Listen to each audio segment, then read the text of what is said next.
A batalha final. O trono branco. Parte C. O grande homem de Deus. Bem no momento em que achei que ia entrar em colapso com o peso dessa terrível descoberta, alguém que eu tinha conhecido e que também considerava ter sido um grande homem de Deus, saiu de onde estava e veio me acalmar. De algum modo, o que ele fez me reanimou. Então, ele me saudou calorosamente. Ele era o tipo de pessoa por quem eu gostaria de ser discipulado.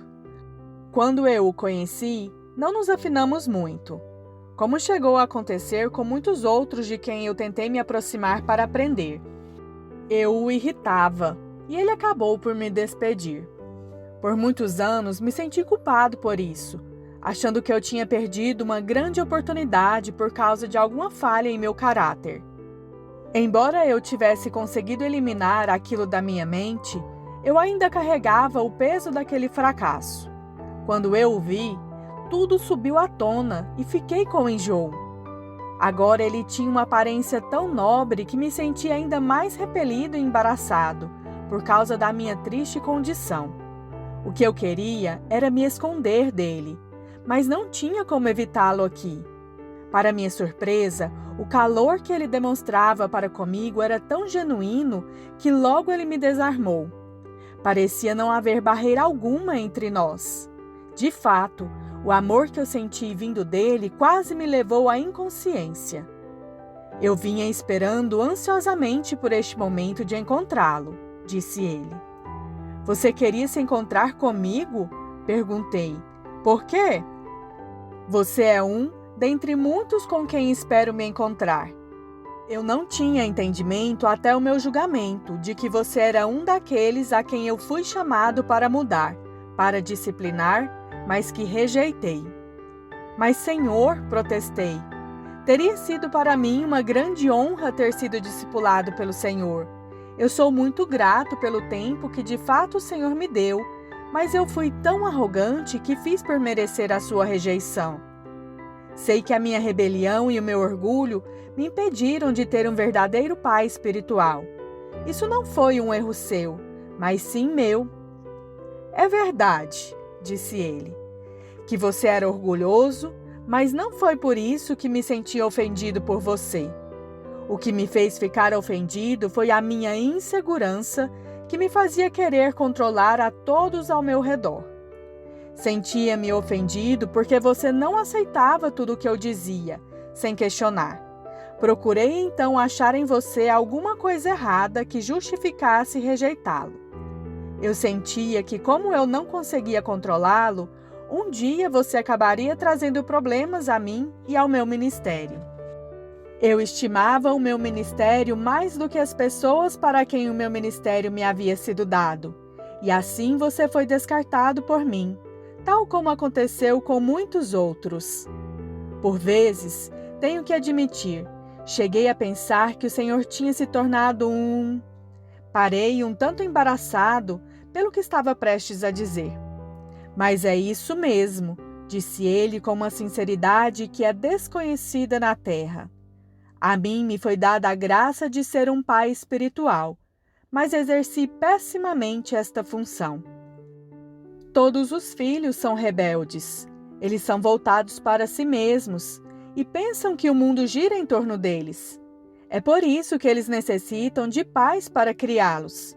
Quase toda criança traz de vez em quando alguma reprovação à sua família, mas ela ainda faz parte da família. Eu recusei muitos dos filhos de Deus que me tinham sido confiados para serem levados em segurança até a maturidade. Fracassei com muitos dos que tinham permanecido comigo.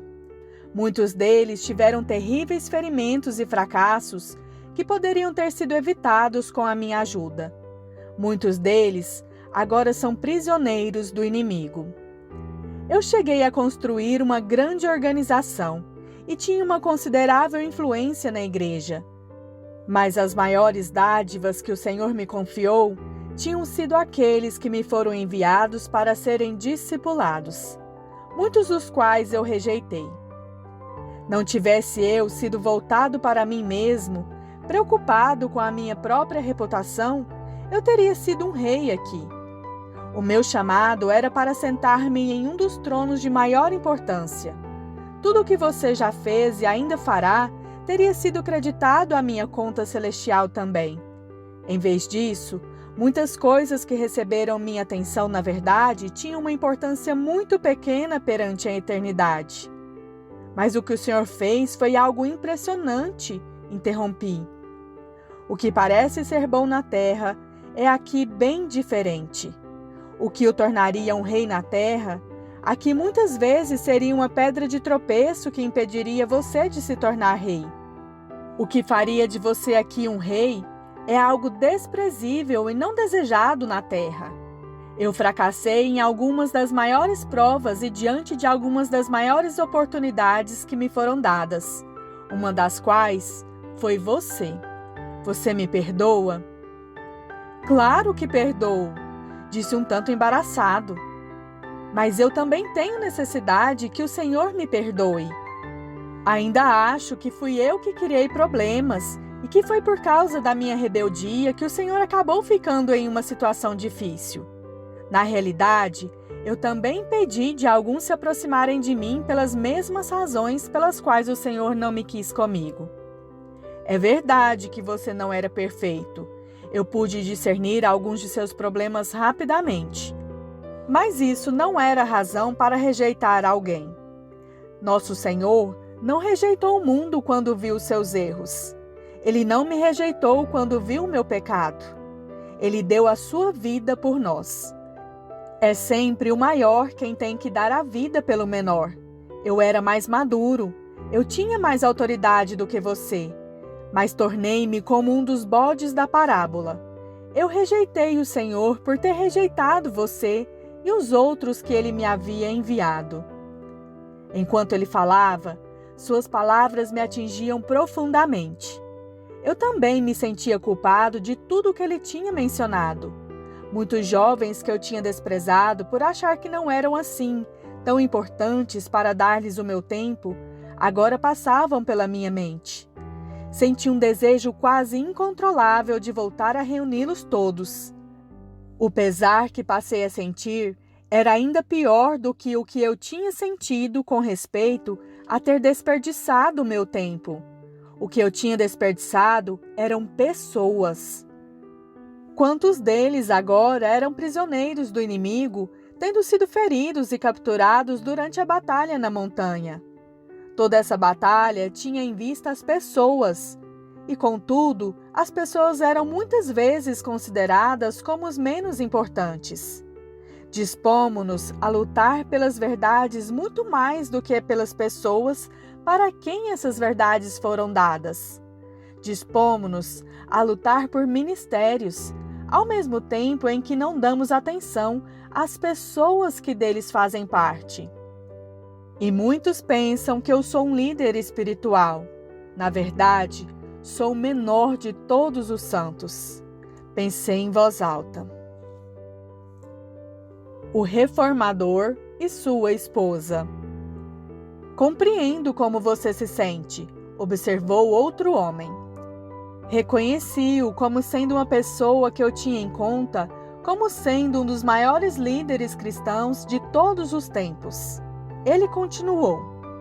O apóstolo Paulo disse, próximo do fim de sua vida, que ele era o menor de todos os santos. Então, um pouco antes de sua morte, ele até mesmo se referiu como sendo o principal dentre os pecadores. Não tivesse ele aprendido isso em sua vida na terra, também ele teria corrido o risco de se tornar um dos menores entre os santos no céu.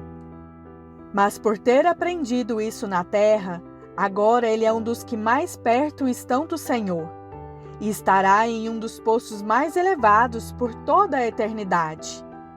Ver este homem que falava comigo no grupo das Virgens Nécias foi a maior surpresa de todas até então.